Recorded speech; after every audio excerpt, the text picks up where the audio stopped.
Thank you guys for joining us for the sanctification and baptism of all of Ben's guitars.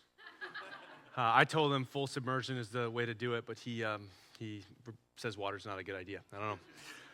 When it comes to understanding our purpose and living into the purpose that God has for us, a lot of times we might just ask the question, God, where are you?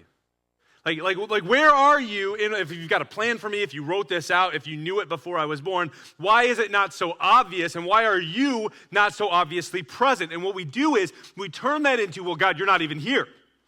And we blame him for not understanding the calling that God has for us. Meanwhile, he's got purposes for us that we're just blind to in those moments. Here's what we need to know. As we've been diving into this, really starting this series, hopefully you weathered the blizzard last week and you made it into service, but maybe you watched online. If you did, you know that our whole series is aimed at understanding the purposes that God has for our lives. Not the purposes that you want for your lives, but the purposes that God has created and wrote out for you to live into as he takes kingdom ground wherever he is. And as we live into that purpose, we might ask the question of, God, where are you? Which is why I love that we're in the book of Esther. Because the book of Esther is one of only 2 books in the entire Bible. So 66 books, only 2 don't have God's name written into it.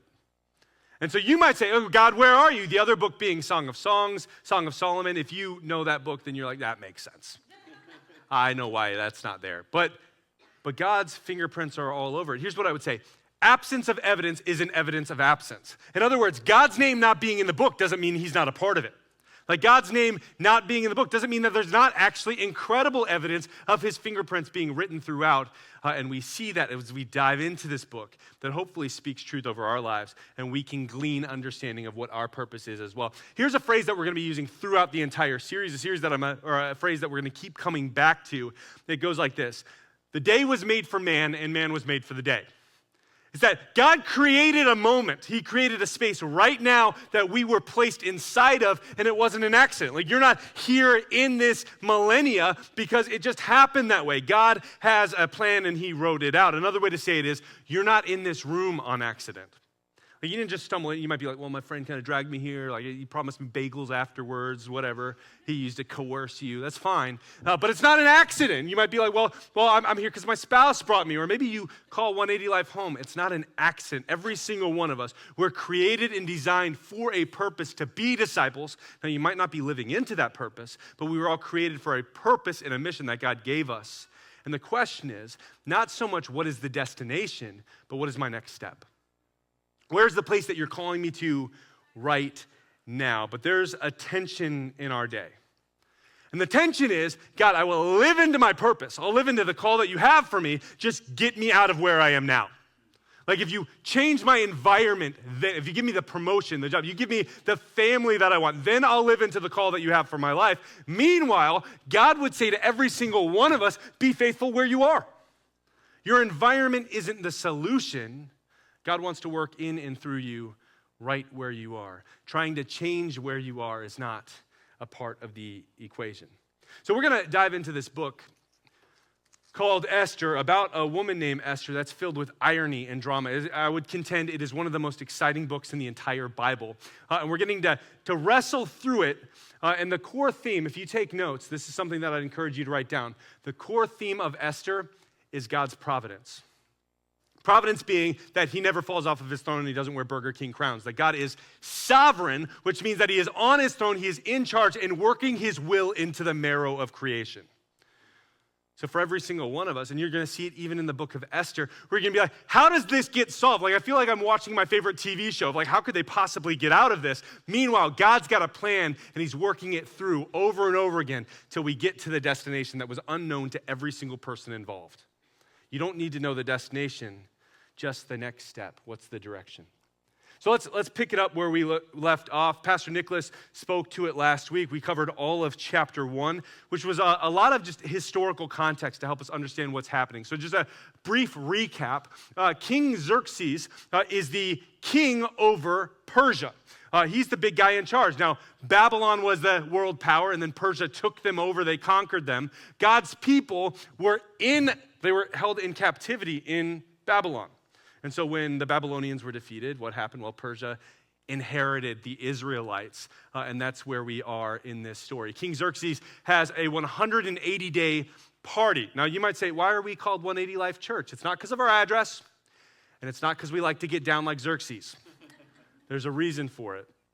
But Xerxes, he's like, hey, I'm going to have a 180-day party. And the party has an agenda tied to it. What he's trying to do is he's trying to recruit people. So he's got all the officials of the land, all the bigwigs in charge, people with clout. And he goes, hey, here's what I want to do. We're the new world power. We're Persia. We're in charge. But the Greeks are a problem. Like, I see the Greeks rising up.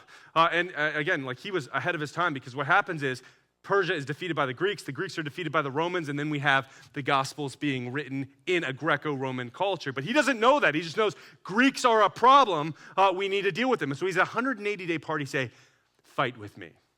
Like, join me in battle. And so it's 180 days of him flexing his muscles to the people around him, say, hey, I'm big, I'm important, join me on this quest, we can handle it. And then after that, 180 days done, there's a 7-day party, because again, Xerxes likes to get down. And so what does he do? He says, hey, the 7 days are going to be set aside for everybody who helped me pull off the 180-day party.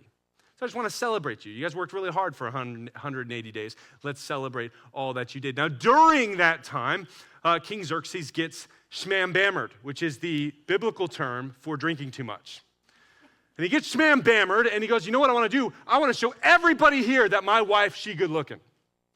And so he goes, hey, Queen Vashti, I'm inviting you. It's not an invitation. It was a command. I'm inviting you to come over to join me. Now, Queen Vashti was with the women. She was celebrating them. She goes, nah, I'm not going.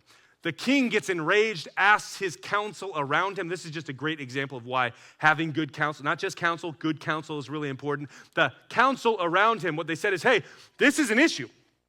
Like, the queen is rebelling against the king, and if all the people see this, what's going to happen is all the wives are going to rebel against their husbands. So what you need to do is you need to banish her. Again, like, there was an exit strategy in this marriage. Again, that's terrible counsel.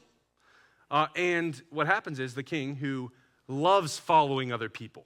Like, you're going to see this over and over again in this book.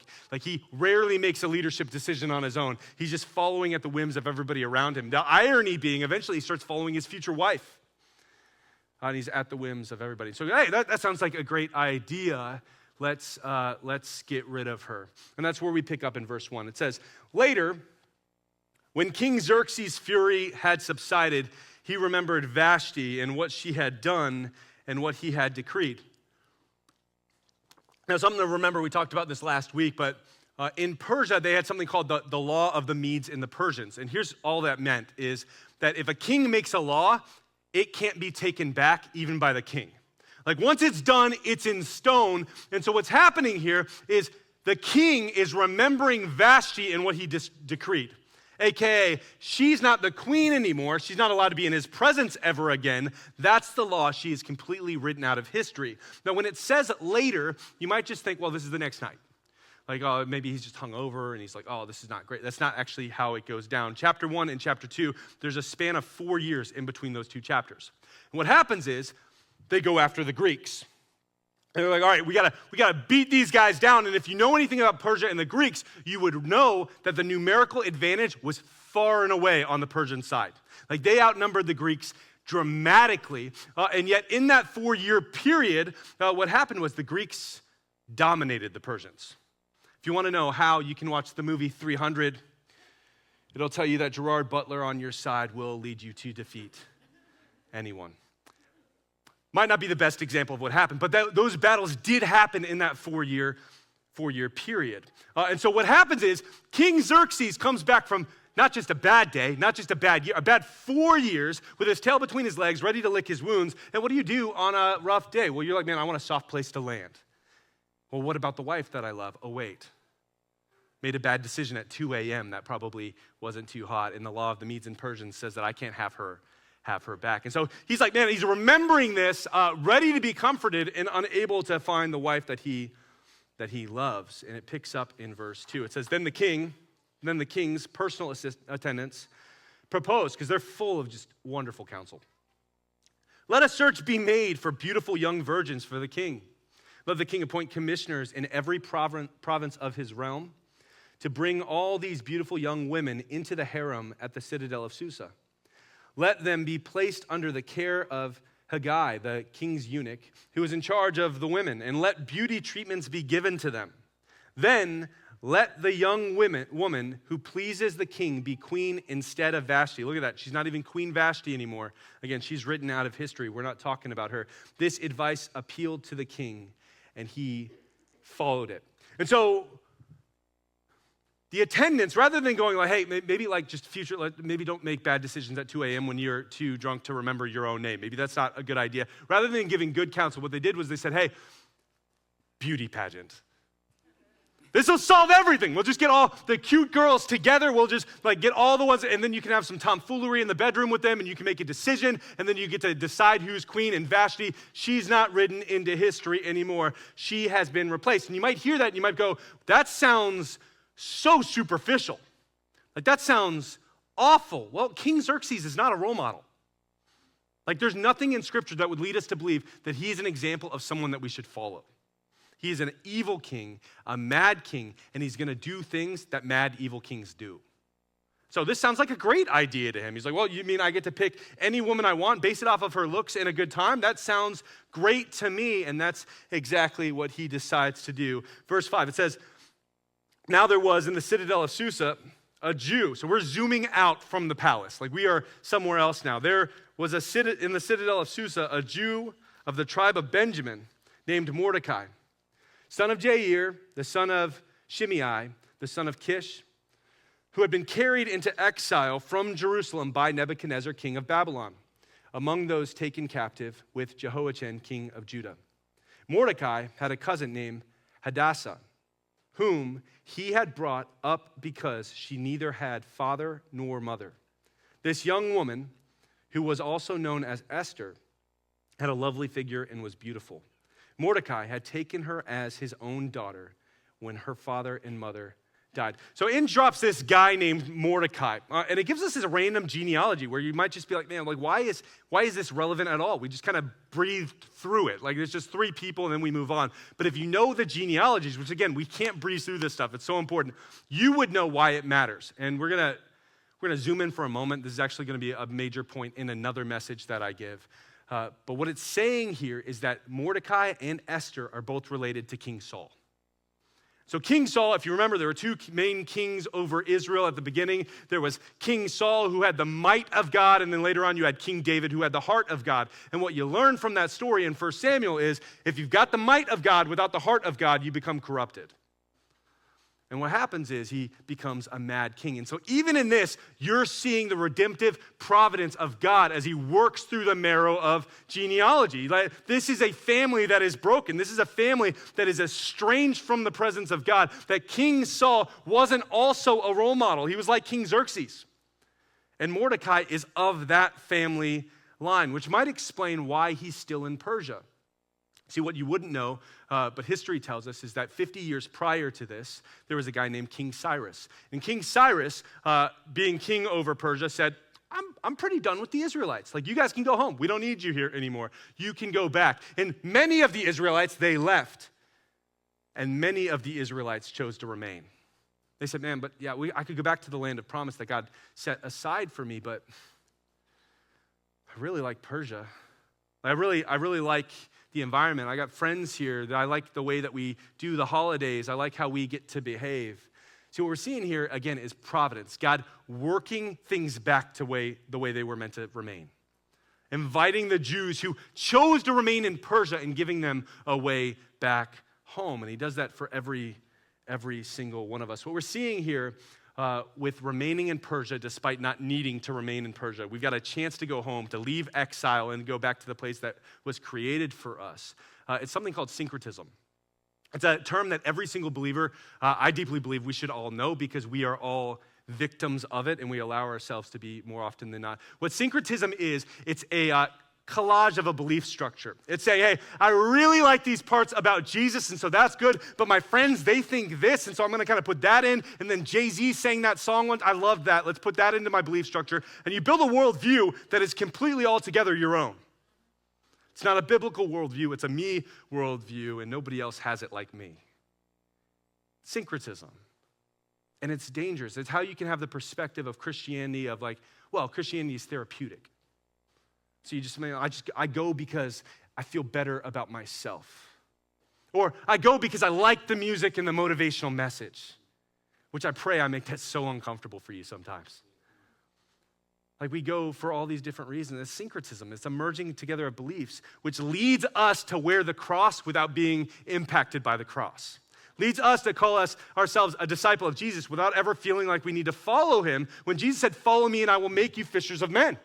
Like we're meant to be changed, molded back into the image that we were never meant to leave. There's meant to be a transformation in us, and that's what a relationship with Jesus does, and it doesn't come from syncretism, it comes from him. It doesn't come from picking and choosing and cherry picking. It comes from a relationship with our Creator. And so we're seeing that a little bit in just Mordecai and his family remaining in Persia. That there's a molding together and a shifting together of belief structures that maybe shouldn't exist. Real quick, if you want a way to measure your syncretism, if you want to get real uncomfortable, let me give you 3 places to look. First 2, if you want to see the syncretism in your life, you want to see what you value most, look at your bank account and your schedule.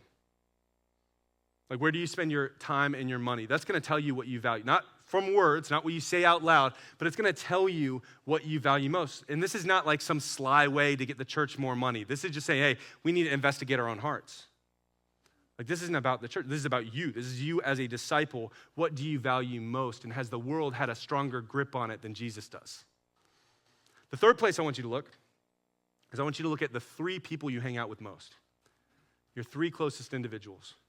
Because those people are going to tell you who you will become.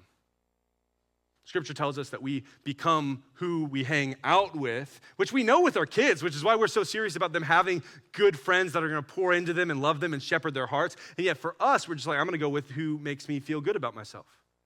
But those 3 friends are going to tell you who you're going to become.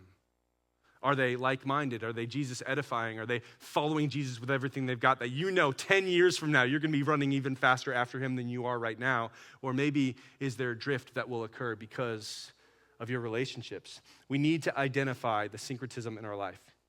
So Mordecai, related to Mad King Saul, choosing to remain in exile despite having the option to go home, has a cousin. And his cousin, Esther, is much younger than he is. And her parents die. So what does he do?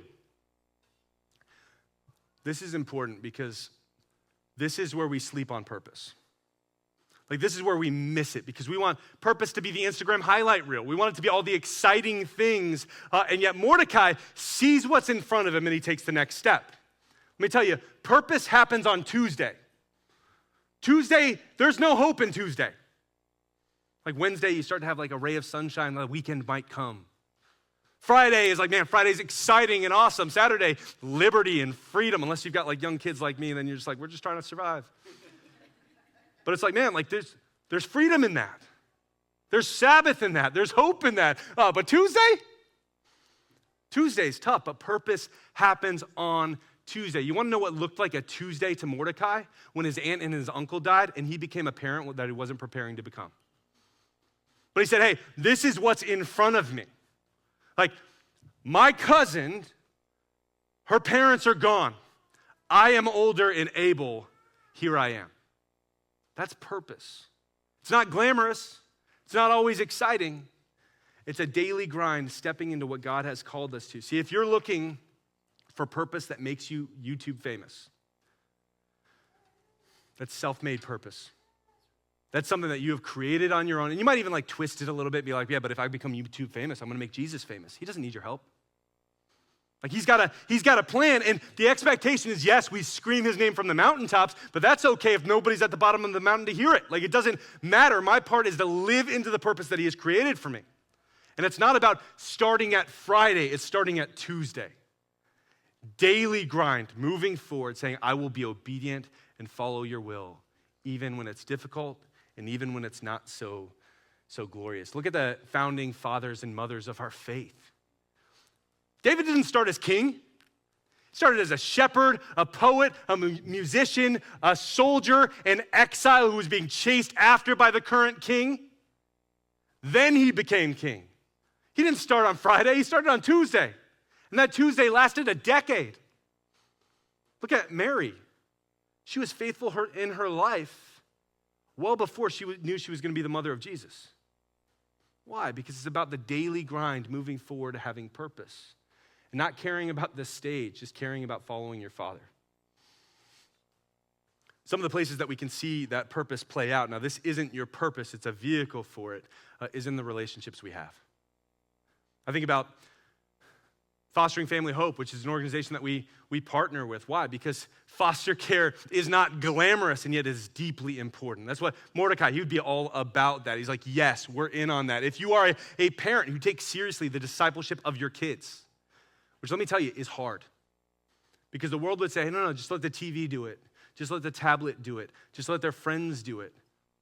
They'd love to disciple your kids for you.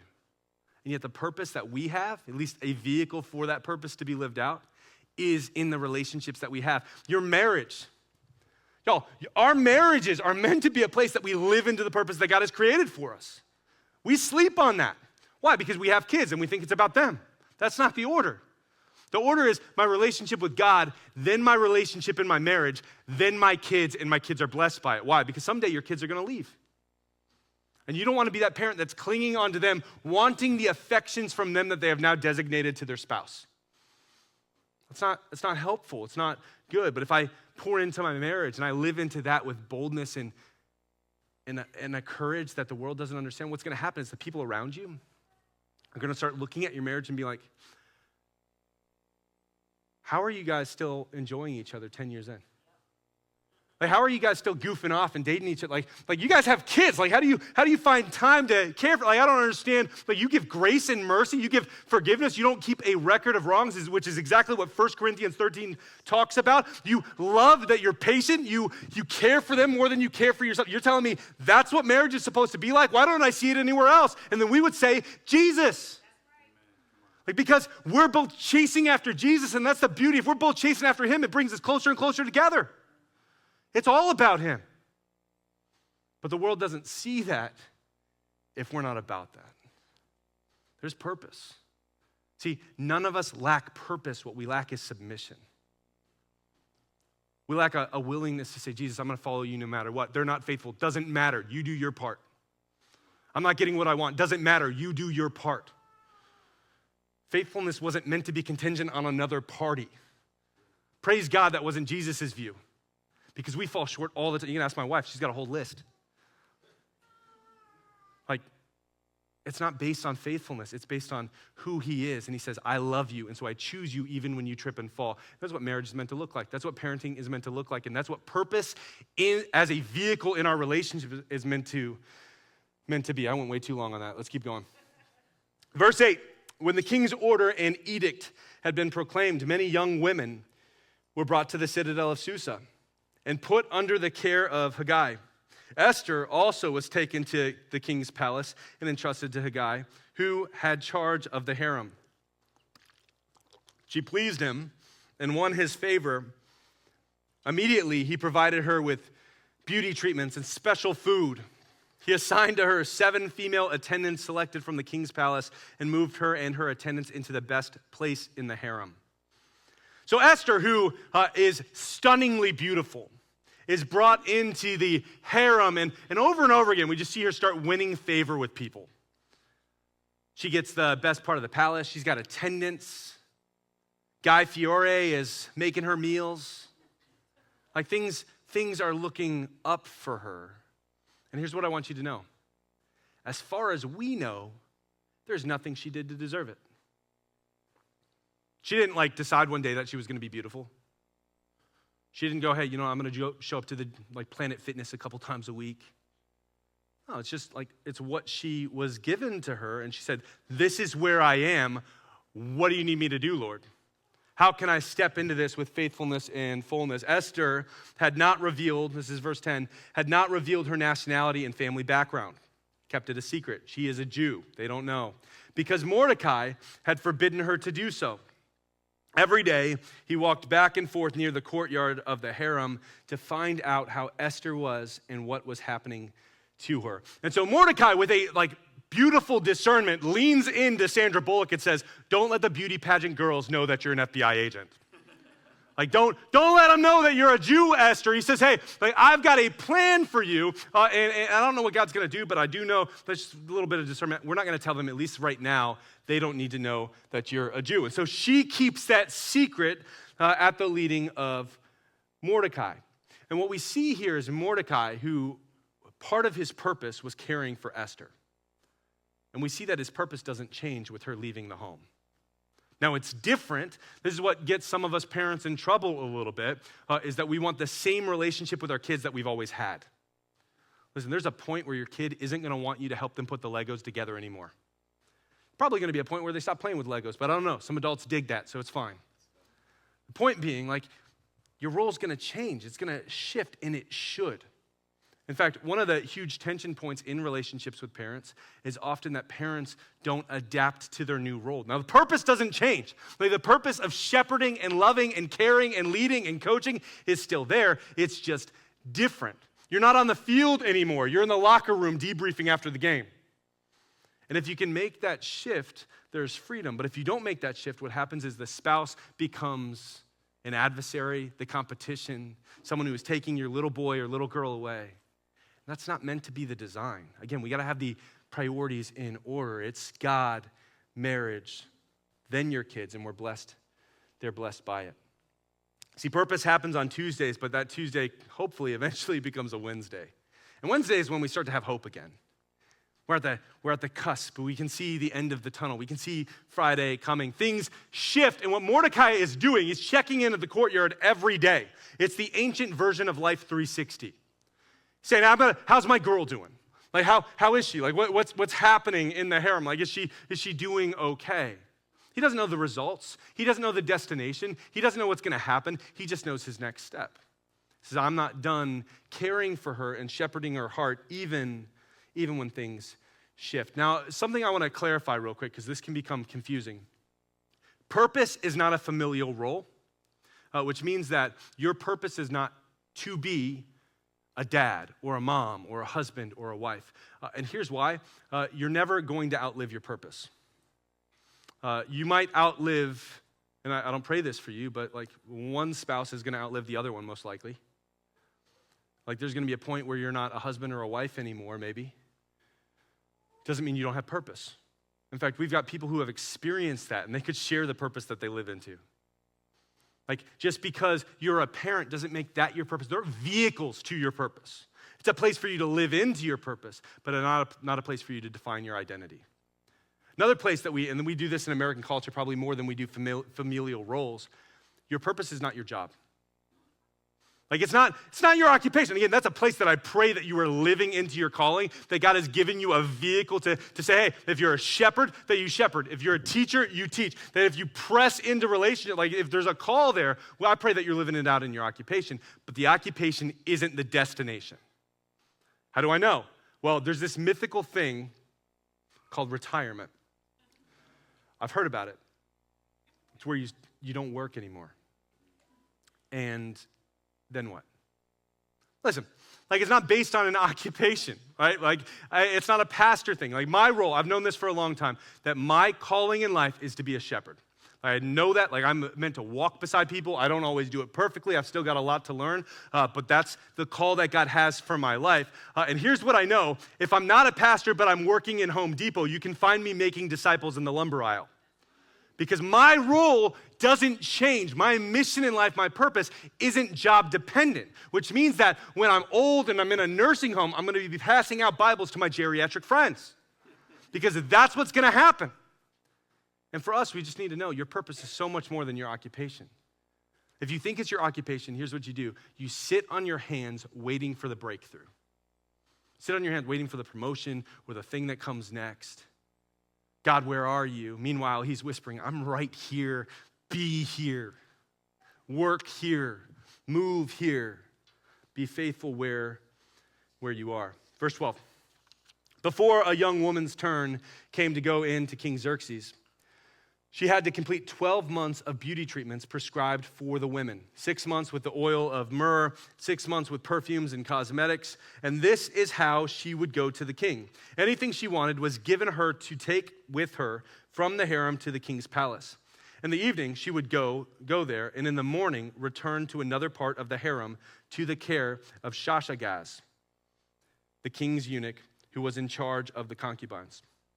She would not return to the king unless he was pleased with her and summoned her by name. So she needs to go through this 12-month treatment. And it's cosmetics, it's myrrh. It's a spa year. She gets this spa year, which as a husband, we read this part really quick. Because our wives might start to get ideas. Although 365, that might not be a great time. But hey, listen, if something we can learn from a mad king that I just want to say is maybe not the heart posture of this, but dote on your wives.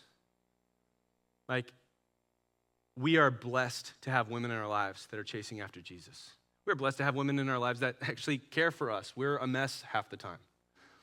And so she deserves a spa day. Don't worry, I'm paying for that too. My wife found me after last service. She was like, you know what's coming. What we see here, though, is there's a 12-month preparation period for her to get ready. 12 months to prepare to be before the king. In these 12 months, she doesn't know how it's going to result. Like, she doesn't know if she's going to become queen or if she's going to be a concubine. Is she going to be discarded? Or worse, does she say something wrong, offend the king, and now her life's in danger? Like, she has no idea how this is going to result. All she knows is she's got 12 months to start preparing, which brings us to something that is essential for us to understand, especially in our culture. There is a dramatic difference between trying and training. I entered a pickleball tournament a couple weeks ago. I've pickled maybe 10 times this year. My partner was like, hey, we need to go in eyes wide open. I said, no, I'm athletic. I'm good at things. We're going to win this. We played 5 games. We lost 5 games. Not like in like, oh man, we put up a good fight. Like, it was bad. And at the end of it, like, my partner, who I haven't named on purpose, Barry Deems, and I, like, we tried our best.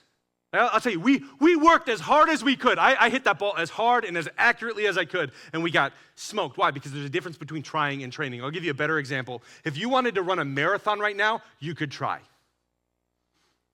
But you're not making it 26 miles unless you've been training. That's just the reality of it. But most of us are saying, no, I'm just going to try my best. And we sit on our hands waiting for our breakthrough. Like God love you. This was my strategy. Like, this was my plan in life. It was like, man, like, God, I just need a breakthrough. I'm going to live foolishly and selfishly and keep going about my way. And someday people will see how important and incredible I am. And then I'll have purpose. And it wasn't until like I actually first had a relationship with Jesus and then started living into that relationship, saying, oh, you've called me to be a shepherd, then maybe I should understand who you are. And I pressed into that. And then I started shepherding people around me and leading into discipleship and started volunteering and eventually was invited. It was years later, years of training before I had my breakthrough. But it wasn't about that. It was about my next step forward into my purpose. If you had asked me back then if I was fulfilled, I would have told you yes, even though I had no idea where God was calling me to. Y'all, it's your next step. What does it look like for you to be faithful where you are right now? Not just trying, but training. How are you preparing as the disciple he has created you to be? Too many of us just want to fall into our purpose. But again, we don't lack purpose. We lack submission. Let me give you a fair starting point. If you can recite your favorite TV show, but you don't know Scripture, you're training in the wrong direction. Like, if you're like, man, I can recite Gilmore Girls, which my wife felt incredibly called out by that. But you're like, man, I don't know the Word of God, which she does. Like, man, you're training in the wrong direction. You're not preparing yourself and equipping yourself for the purpose that you have. And so then you watch all these other people in made-up worlds living into a purpose that I don't understand Gilmore Girls, so I don't even understand what's going on. But they're living into a purpose, and you're sitting there going, man, I want that. Meanwhile, God says, I have better. I have more for you. Just open the book. Like, get to know his character. Listen, like, there's a lot of different things that this book is referred to as. Some people call it a roadmap to life. It's way too selfish for that to be fully accurate. Some people call it a mirror. Same deal.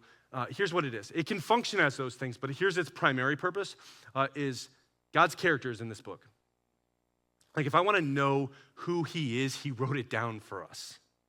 If I want to understand what he is about and what is good, true, real, and beautiful, I submit to the king and I get to know him well. She spent 12 years preparing to know the king. We have all the opportunity, and yet are we living into the call? Are you training? See, too many of us want to just grit our teeth and white knuckle this thing. Meanwhile, there's plenty of time, there's plenty of places. We've got so much access to training that other people didn't have. What does it look like for you to grow as a disciple of Jesus? Let's keep going. Verse 15. When the turn came for Esther, the young woman Mordecai had adopted, the daughter of his uncle Abihail, to go to the king, she asked for nothing other than what Haggai, the king's eunuch, who was in charge of the harem, suggested. So she's like, I don't know the king. You know the king. You found favor in me. What should I bring? Which is just wisdom. And Esther won favor with everyone who saw her. She was taken to King Xerxes in the royal residence in the 10th month, the month of Tebeth, in the 7th year of his reign. So Esther at this point, she is trained, she is prepared, and she is ready. And she goes before the king, bringing only what the eunuch had suggested to her. And she gets before the king, and what we're seeing here is the beauty pageant winner is about to be used by God. And this is a key example why occupation shouldn't be your purpose, because you can have purpose no matter your occupation. We see it with the beauty pageant winner. We see it with the prostitute being Rahab. We see it with the shepherd. We see it with the tax collector. We see over and over again God using people where they are, sometimes calling them to a place that's better, and sometimes calling them to a place that's better still where they are. That they can live into purpose, live into mission, and say, like, listen, I'm the least expected person for God to use, and yet here I am, Lord, choose me. Send me, I'm ready. Sometimes when we're looking for purpose, we just need to look down at our feet and see the relationships around us that God has already allowed to exist. Now listen, I'm not saying that like the new believer who's surrounded by the frat house environment should say, I'm going to witness to everybody. Maybe you do need to exit that. Like there are some environments that are not going to help you grow. And yet what I've found for me is that I can still visit some of my old environments and still have a huddle that I go to of believers who are like-minded, pouring into me, edifying me, challenging me, encouraging me, leading me, that I can step into those old environments and say, no, like you don't have to be there anymore either. Come see what God's doing. God intends to use you exactly where you are. What's it look like for you to step in? God uses the adoptive parent, the beauty pageant winner, and he can use you too. Verse 17. Now the king was attracted to Esther more than to any of the other women, and she won his favor and approval more than any of the other virgins. So he set a royal crown on her head and made her queen instead of Vashti. She's not the queen anymore. She's just Vashti. And the king gave a great banquet because he likes to party. It doesn't say that. Esther's banquet for all his nobles and officials. He proclaimed a holiday throughout the provinces and distributed gifts with royal liberality. Royal liberality means that he was abundantly generous, like lavished gifts upon the people around him. And what we're seeing here is Esther reaping the reward and living into Friday. But remember, purpose happens on Tuesday. Before she was a queen, she was an orphan. Like part of her living into the purpose, this is something that we mess up sometimes in Christianity because of syncretism. We think it's all about me, which means that following Jesus is going to be easy, comfortable, and good. And here's my promise, it will be good, but it might not be the good that you wanted. God used her being an orphan for good, and yet it probably didn't feel good at the time. Mordecai lost his uncle and his aunt and inherited a parental role that he hadn't prepared for. And yet, living into the purpose he did. See, the point of purpose isn't that it matches what you want your purpose to be. This is where we get messed up. Because I've got plans for my life. And yet he knows better. His understanding is higher than mine, and I should be submitted to him. You want to know who probably didn't want to choose the path that they had? Esther's parents. Story ended a little bit differently for them. They didn't get to see the fruit, at least in this life, of what God was going to do through their daughter. They didn't even get to raise her very long. There's a huge absence that was taken up, and Mordecai had to step in. That's probably not the plan that they had. And yet it's riddled with purpose. Listen, the point isn't that things go your way. The point is that it goes God's way, and then we step out of his. That we say, God, you do what you do, and use me as you step forward into the kingdom.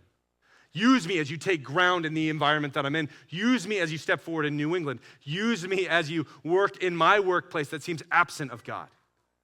God, what is my next step?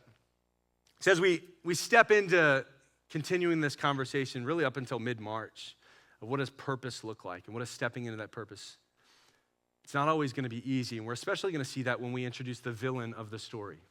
See, this is not even the most climactic part of this tale. Like, there's so much more that happens in the story of Esther, and we're going to meet a villain next week who's going to try to turn everything upside down, not just for Esther and not just for Mordecai, but for all the Jewish people and all of God's people in the world. And yet God has a plan, and he's got a purpose, and he invites us to live into it. Here's what you need to know. Jesus does some of his best work in crisis. So if you're in crisis, it doesn't mean you lack purpose. It just means your desperation for Jesus should be more obvious. Doesn't change, like we still needed him, and yet it should be more obvious as we hear his call and step into what he has for us. But the problem that most of us have is we want maximum impact with minimum effort. Like I just want to, I want to change the world, but I don't want to have to risk.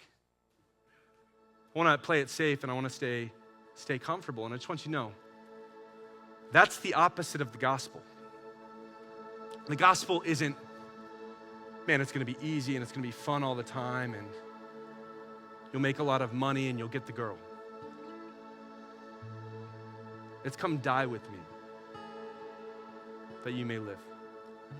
It's step forward in boldness and don't live for this part of eternity. Live for the rest.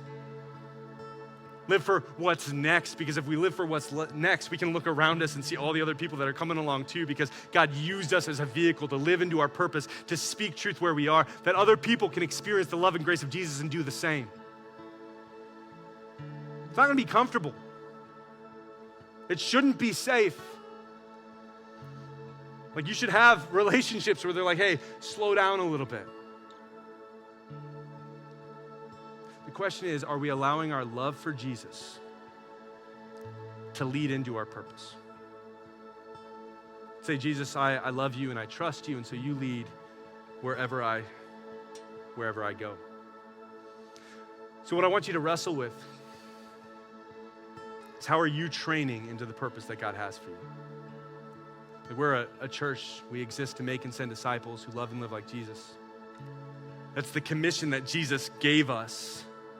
So we shouldn't take it lightly. So how are you training for that? Maybe it's attending a life group. Now, let me rephrase it. Maybe it's showing up to life group. Because I've attended things that I didn't show up to. I attended my first year of college, but they didn't know me because I didn't show up.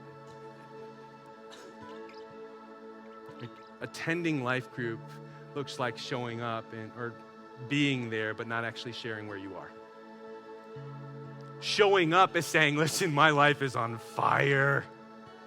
Any firefighters in the room? Like, I need help. Don't raise your hand. Rhetorical question, Chip. Ruining the moment.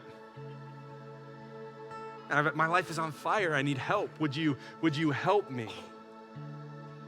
It's saying, man, things are good and I want to help somebody else. Maybe you're in a life group and maybe you're showing up. Well, are you discipling somebody? Are you being discipled? Are you growing in the fruit of the Spirit? Are you walking in love and grace and mercy and patience? That's your next step. Saw people who got baptized. What's the next step after the next step? You're not done. How are you growing as a disciple? How are you being shaped into his image? Listen.